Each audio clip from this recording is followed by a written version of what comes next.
Senator Lindsey Graham. Of course, the senator is the chair of the Judiciary Committee. Senator, welcome. Very good to have you. Thank you. You know, it's interesting. Nancy Pelosi was commenting on this Mueller investigation and said of the Attorney General who presented it that we have to see the facts. I don't need your interpretation. Said it was, in fact, condescending. What did you think of that?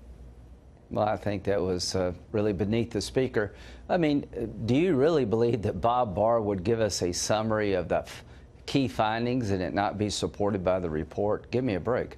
I mean, this whole Oliver Stone approach to the Mueller report by Democrats is getting a bit old. So the Attorney General is going to take out grand jury testimony because that's required by law. He's going to talk to prosecutors who have other cases to make sure they're not undermined, and he's going to go to the intelligence community and say, is there anything in this report you think would hurt our national security? Once that's done, he's going to give it to the Congress, starting with the Senate, and he'll come and testify sometimes in April, I think. So, Senator, when you hear James Comey making the rounds saying that it doesn't make sense that Mueller didn't rule one way or the other on the obstruction of justice, what do you make of that? I'm not so sure I'd follow his guide as to what makes sense. I mean, the guy spent 2.5 years, $25 million, 40 FBI agents, hundreds of subpoenas, hundreds of witness interviews, and he says in a report apparently that he can't decide one way or the other about obstruction of justice. When the underlying crime doesn't exist, it becomes virtually impossible to prove obstruction of justice. And from Barr's point of view, what is he supposed to say? If Mueller can't decide after 2.5 years, what other outcome is there than to move forward? So I'm not confused at all. I mean, we'll have Comey come in and tell us about everything, about the FISA warrant, about the Bruce Orr interview with Steele, about the counterintelligence operation. I promise you that Mr. Comey will come before the committee in a public setting, and he'll be asked some questions about the dossier and everything else. So you have already put out a request to speak with him? No, I just know what's going to happen. Once we put the Mueller report to bed, once Barr comes to the committee and takes questions about his findings and his actions, and we get to see the Mueller report consistent with law, then we're going to turn to finding out how this got off the rails. I know Attorney General Barr, it's not if he looks at what happened, it's how he does. Does he do it internally? Does he appoint a special counsel? Mr. Horowitz is looking at the FISA abuse allegations. I will be looking at the FISA abuse. I'll be looking at the counterintelligence operation. Why did they not tell Trump if it truly was a counterintelligence operation? There'll be a lot of inquiry as to how this all happened. Indeed, the president is open to your idea, Senator, to call a special counsel to review the probe origins. Any update on that? No, but the reason I've suggested that in 2017, Neil, is that this is a highly emotional event. Republicans believe that the FBI and DOJ, the top people, took the law in their own hands because they wanted Clinton to win and Trump to lose. You know, there's a lot of suspicion. There's a lot of direct evidence of, I think, of bias. Let's have somebody like a Mueller to look at the other side of the story. So when they issue their report, we'll have confidence it's not a politically motivated document. I think a special counsel would serve the country well, but I'll leave that up to Mr. Barr. Attorney General Barr is a seasoned prosecutor. He's been Attorney General before. I trust his judgment. The Attorney General did say that there was no collusion. Obviously, he came out with his bullet points, the 3 or 4 pages that came out a few days ago, Senator. Some argue that he took a leap to comment the way he had about the obstruction of justice charge. Now, we did say that this report neither exonerated him or didn't, but it raised concerns. Well, what was he trying to say? Now, obviously, Mr. Mueller would have come out and corrected him if he said anything wrong, I would assume. But it started this whole debate as to whether he was trying to reframe the report. Well, let's assume for a moment that for some reason Attorney General Barr went forward on an obstruction case when Mueller said after 2.5 years, I can't say the facts are one way, they're another way, the law is complicated, I can't decide. If I'm a defense attorney, the first document I would want was Mueller's indecision. After 2.5 years and $25 million and 40 FBI agents, you can't decide. How the hell is BARR going to decide?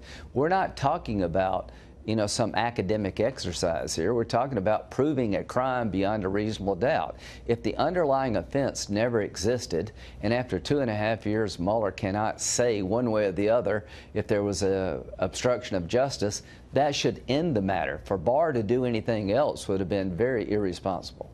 Do you believe, as Director Comey had, that it surprised him that his very firing, Comey's firing, didn't warrant more attention as an obstruction of justice issue?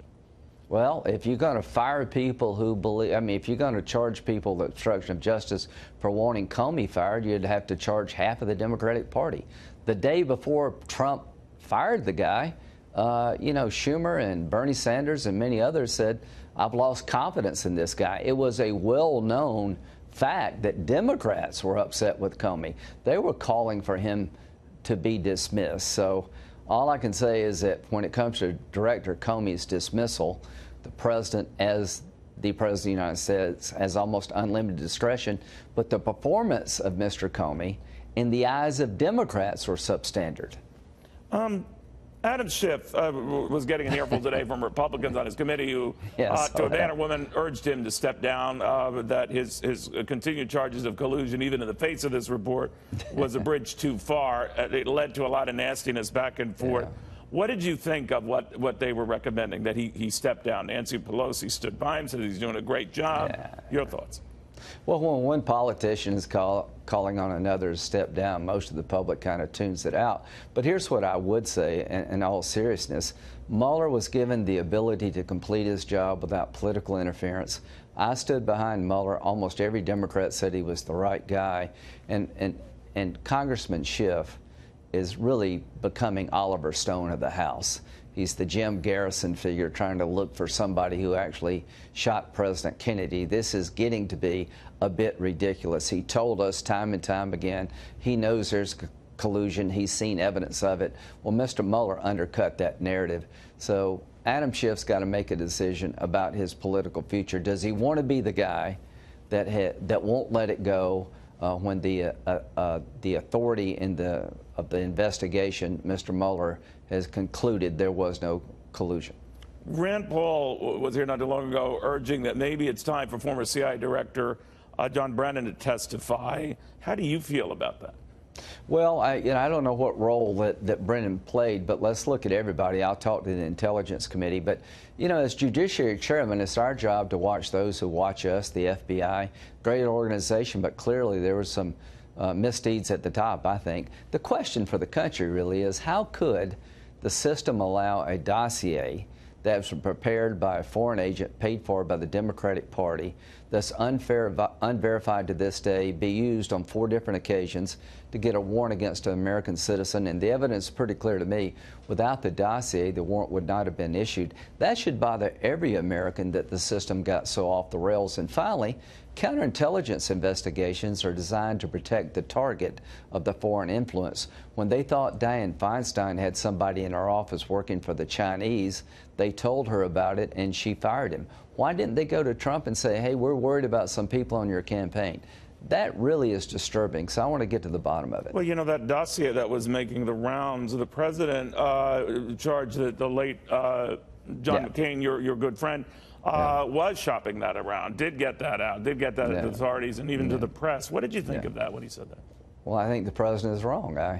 Senator McCain was given the dossier. He informed me that he had it, and he said, I think I'm going to give this to FBI. And I said, that's exactly what you need to do. I don't know if it's a bunch of garbage from the Russians.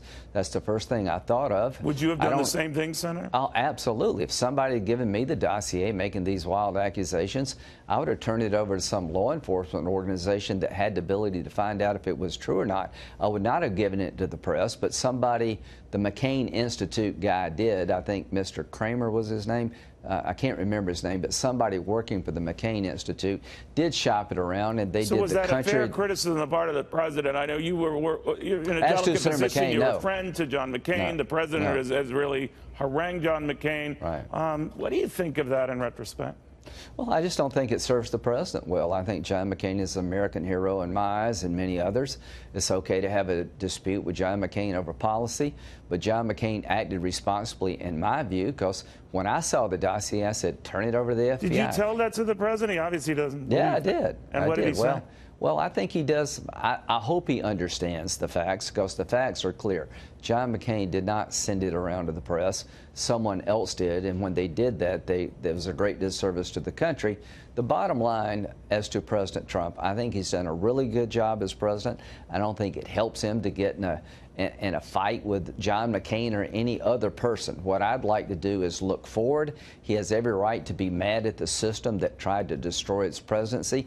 Did they try to use the 25th Amendment to get him out of office? Was there a bureaucratic coup here? He's got a lot to be concerned about, but I would recommend that we look forward. And that seems to me